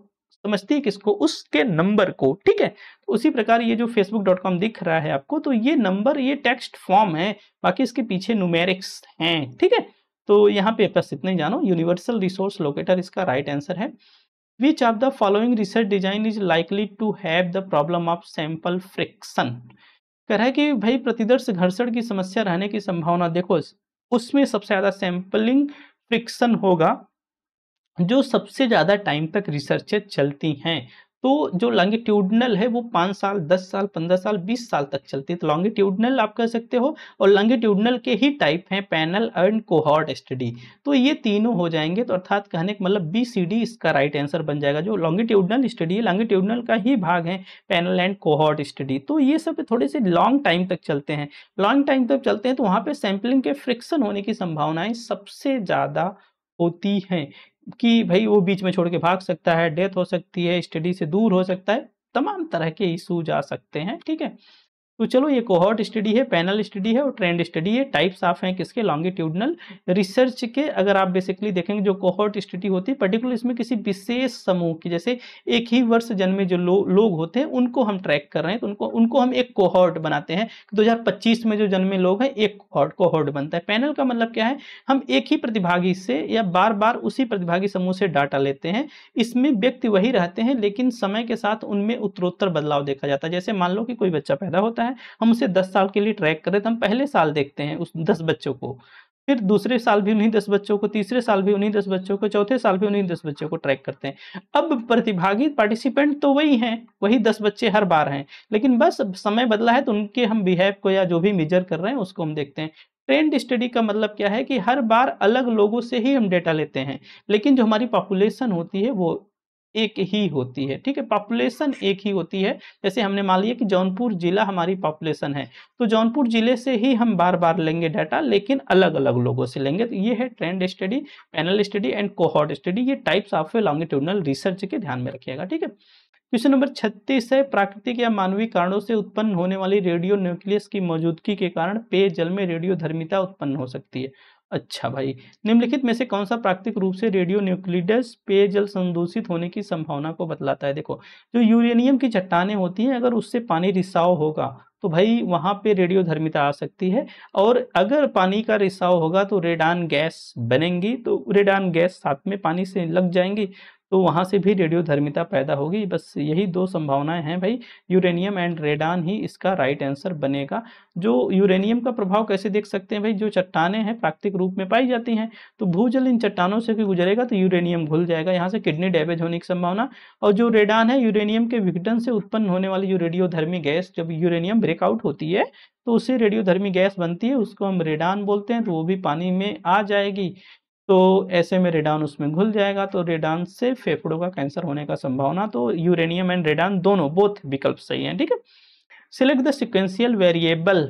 अब देखो ये ऑर्डिनल है और बहुत बार पढ़ाया है, बहुत बार बताया है, जितने सेट कराए हमें लग रहा है सब में कराया है एक आंख में छोड़ के।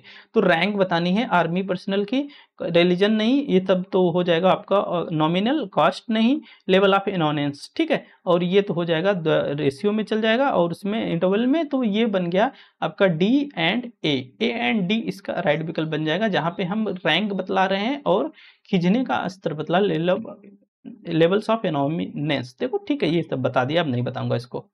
यदि किसी मद की अंकित कीमत पर 6% की छूट देने के परिणाम स्वरूप उसकी बिक्री कीमत 235 रुपए है, तो 15% की छूट देने के लिए उस मद को कितनी कीमत पर बेचा जाना चाहिए। देखो नॉर्मली समझने का प्रयास करो, यदि किसी मतलब कोई एक सामान है, उसकी अंकित कीमत पर 6% की छूट देने के परिणाम स्वरूप, मान लो कि 100 रुपए था, अब 94 रुपए में बेच रहे हो, तो देने के परिणाम स्वरूप उसकी जो कीमत बनी कितनी, 94 रुपए में जब बेच रहे हो तो 235, 94% पे, मान लो 100% उसका दाम था, तो 94 पे जब बेच रहे हो तो उसे 235 रुपए पे बेच रहे हो। कह रहा है कि अब हम चाहते हैं भाई कि जो 6% की छूट दे रहे थे, कि अब हम 15% की छूट देने के लिए अब हम चाह रहे हैं कि भाई उसको 100 से घटा के किस पे बेच दें, अब इसको 85% पे बेच दें, तो कितने पे जाएगा। तो कुछ करना नहीं है ज़्यादा, 94 का मान 235 है, तो आपको निकालना है 85 का मान। ठीक है, तो अब देखो कहीं से कटने लायक तो दिख रहा है, अरे वाह, कहीं से कटेगा तो नहीं, 2 से भी साइड साइड नहीं जाएगा, 3 से भी ऊपर ऊपर नहीं जाएगा,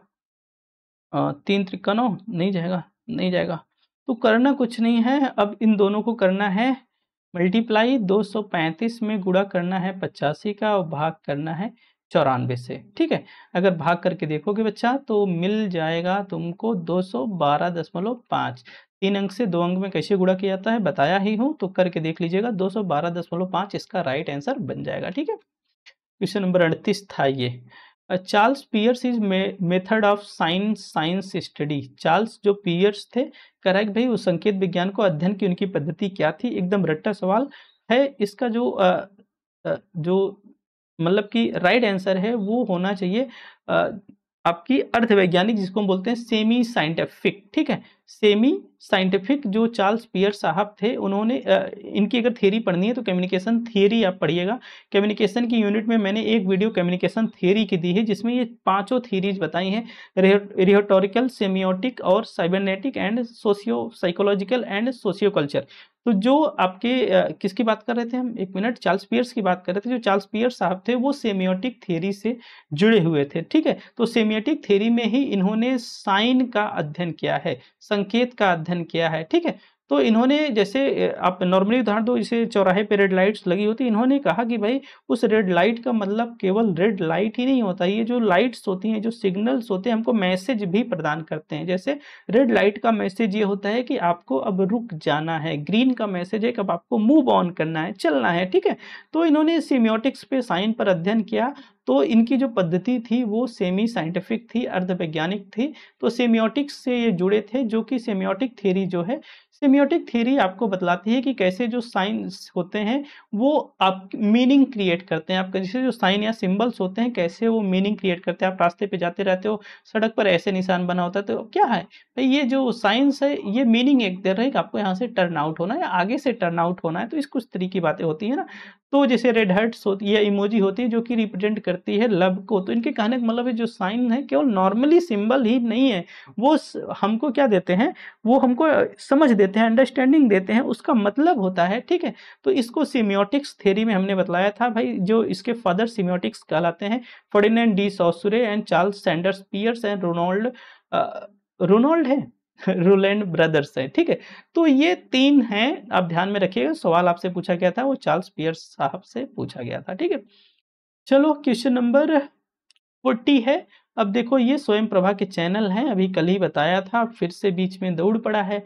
तो अब यहाँ पे स्लाइड तो मैंने नहीं इंक्लूड की है, लेकिन मैंने आपको बतलाया था इसको याद करने का तरीका। VSPSPVKASD, इतना तो आप 3 3 6 4 10 तो ऐसे याद रख सकते हो। तो VSPSPVKASD, ठीक है। KASD, के का मतलब क्या है, के का नंबर 7 पे आ रहा है, 7 का मतलब कौटिल्य है। चरण नंबर 7 कौन है, कौटिल्य साहब हैं। तो सी का तो तीसरा है, सी का तीसरा कहाँ है बच्चा, देखो सी का तीसरा यहाँ है, और यही इसका राइट आंसर है, ठीक है। यही इसका राइट आंसर है। बाकी आप इसको देख लीजिएगा, वी फॉर वागीश होता है, एस फॉर सरस्वत होता है, ठीक है। तो देख लीजिएगा, बाकी इससे मैच करा लीजिएगा, आराम से मैच हो जाएगा, ठीक है। तो यही इसका थर्ड वाला आंसर बन जाएगा। मिला दूं, नहीं, मैच करा लेंगे आप लोग, ठीक है। तो चलो, which of the following statements are related to the media mass communication equation given by scholars. क्या कह रहा है भाई, निम्नलिखित कथनों में से कौन से कथन विद्वानों द्वारा दिए गए मीडिया जनसंचार सूत्रगढ़ समीकरणों से संबंधित हैं। कह रहा है कि न्यू के मास कम्युनिकेशन और नेचुरल एंड सोशल, बात तो सही है। Peoples are polite towards well designed computers, computer के प्रति भद्र हैं। ठीक है, विनम्र हैं। संचार यंत्रों और लोगों के बीच निष्क्रियता का नाता है, passive connection between communication devices and peoples. और new mass communication technologies has created kind of the technology enthusiast, उत्साह नई प्रौद्योगिकी से, ये बात सही है। Technology mass communication environment is an ideal environment, no, केवल टेक्नोलॉजी ही मास कम्युनिकेशन के लिए या प्रौद्योगिकी ही जनसंचार वातावरण के लिए एक आदर्श वातावरण है, इसकी तरफ तो नहीं जा सकते हैं। है जरूर, लेकिन टेक्नोलॉजी जरूरी हो तो नहीं। ABCD इसका राइट आंसर हो जाना चाहिए, ABCD ही इसका राइट आंसर होगा, ठीक है। क्वेश्चन नंबर 40 मास मीडिया है, टाइप्स हैं इसके, की फीचर्स हैं, देख लीजिएगा। क्वेश्चन नंबर 42 है, which of the following are public sector agencies of fund research in India. अब देखो कौन इसको भूलेगा, ICAR को, ICHR को और ICMR को, जो भूलेगा वो पागल है। अगर आप लोग भी भूल रहे हो तो आप लोग भी हो पागल, ठीक है। तो BCD इसका राइट आंसर है, ध्यान में रखिएगा। एक स्लाइड मैंने बनाई थी, हाँ ध्यान में रख लीजिएगा, इससे संबंधित सवाल भी आता है। ICAR 1929, 34 में IISC, 42 में CSIR, 49 में ICMR, 64 में IIAS Indian institute of advance study, 69 में IC सोशल साइंसेज वाली, 72 में ICHR हिस्टोरिकल रिसर्च, 73 में ICPR philosophical research and 95 NCRI national council for rural institutes, ठीक है। तो ये है, अब इसको तो ज़रूर याद रखिएगा। कई टाइम यहाँ से सवाल जैसे जैसे लास्ट टाइम बनाया है, ये वाला सवाल ऐसे आ सकता है, या तो सीधे ऐसे इसके एस्टेब्लिशमेंट ईयर से जोड़ना होता है आपको, ठीक है। बाकी जैसे नॉर्मली तो ऐसे नहीं आता कौन सोशल साइंस की रिसर्चेज कराता है, कौन हिस्टोरिकल कराता है, क्योंकि स्पष्ट हो जाता है, फुल फॉर्म याद हो जाते हैं बच्चों को। Which of the following statements are logically equivalent, कौन सा लॉजिकली इक्विवेलेंट है और कौन सा नहीं है। देखो कह रहा है कि some non intelligent animals are non monkeys. देखो ये है तो कॉन्ट्रापोजिशन। तो आप कहोगे सर इतना जल्दी आप इसमें बता के चले जाते हैं, हमको समझ नहीं आता है। हाँ बच्चा, अगर इसको समझना है तो लॉजिकल रीजनिंग में जाना है, प्लेलिस्ट में, वहाँ से मैंने लॉजिकल इक्विवेलेंट की वीडियो दी है, उसको एक बार दो बार देख लीजिएगा, फिर समझ में आएगा, ठीक है। Some non intelligent animals are non monkeys, ये है तो contraposition. Some apes are not intelligent animals, some apes are not intelligent animals, ठीक है। Some apes are non intelligent animals, दोनों विकल्प एक ही है यार। अच्छा नॉन लगा है, ठीक है ठीक है ठीक है। अब ये तो इसके बराबर है, some non intelligent animals are not non apes, ये भी इसके बराबर है। बी सी डी इसका राइट विकल्प बन जाएगा। बी सी डी इसका देखिए कन्वर्स बतलाया था, कन्वर्स में तो आपके ऑल की और आई की स्टेटमेंट्स मतलब की सॉरी ऑल ए की और ओ की स्टेटमेंट का लॉजिकल इक्विवेलेंट नहीं बनता है, ये काट दो, तो यहाँ पे नो और सम का बनता है। एक्चुअल में जो आपने देखा वो ये है, देखिए सम डक्स आर नॉट ब्लैक का अगर लॉजिकल इक्विवेलेंट देखोगे सम डक्स आर नॉन ब्लैक, क्योंकि जहाँ पर एक आपने देखा, यहाँ पे देखिए एक जगह नॉन लगा था, ये देखो सेम यही है, some apes are not intelligent animals, क्योंकि जो ऑब्वर्स की केस होती है, ऑब्वर्स की केस में हम प्रेडिकेट में केवल क्या लगा देते हैं, नॉन लगा देते हैं। ऑब्वर्स की केस में हम वर्जन को इंटरचेंज करते हैं और हम क्या कर देते हैं, वर्जन को इंटरचेंज करते, देखो सम डॉग्स और नॉट ब्लैक था तो सम डॉग्स और नॉन, तो हमने क्या किया, केवल वर्जन को इंटरचेंज करते हैं और प्रेडिकेट में नॉन लगा देते हैं। और ये देखोगे हम जब कॉन्ट्रापोजिशन में जाते हैं तो कॉन्ट्रापोजिशन में जाने के बाद हम क्या करते हैं कि हम सब्जेक्ट और प्रेडिकेट को तो इंटरचेंज करते ही हैं, प्लस सब्जेक्ट के साथ और प्रेडिकेट के साथ दोनों के साथ नॉन एड ऑन कर देते हैं, जिसको हम बोलते हैं कॉम्प्लीमेंट एड ऑन कर देते हैं। तो यहाँ पे देखो some non P is not non, yes ये वही चीज है, ठीक है। तो यहाँ पे देखो सम नॉन इंटेलिजेंट एनिमल्स और नॉट नॉन, अब देखो यहाँ पे इंटेलिजेंट यहाँ था, यहाँ पे इंटेलिजेंट यहाँ था, तो सब्जेक्ट और प्रेडिकेट आपस में क्या कर दिए गए, इंटरचेंज कर दिए गए, ठीक है, इंटरचेंज कर दिए गए। तो ये तीनों विकल्प इसके बराबर होंगे, तो बी सी डी इसका राइट विकल्प बन जाएगा। बाकी बहुत अच्छे से अगर इसको समझना है तो लॉजिकल इक्विवेलेंट में जाके लॉजिकल रीजनिंग वाली प्लेलिस्ट में जाके लॉजिकल इक्विवेलेंट वाली वीडियो देख लीजिएगा, जो मैंने उत्कर्ष बैच में कराई है। उत्कर्ष बैच जून 2024 की बैच थी, उसमें कराई है, आप उसमें देख लीजिएगा, ठीक है। चलो क्वेश्चन नंबर 44 है, represent the number L in the base number of system, identify the correct ascending order. Correct ascending order आपको बतलाना है। तो देखो करेक्ट असेंडिंग ऑर्डर कैसे पता चलेगा, इन सबको डेसिमल नंबर में बदल लिया जाए। अब जब डेसिमल नंबर में बदलने जाओगे तो देखो जरा 203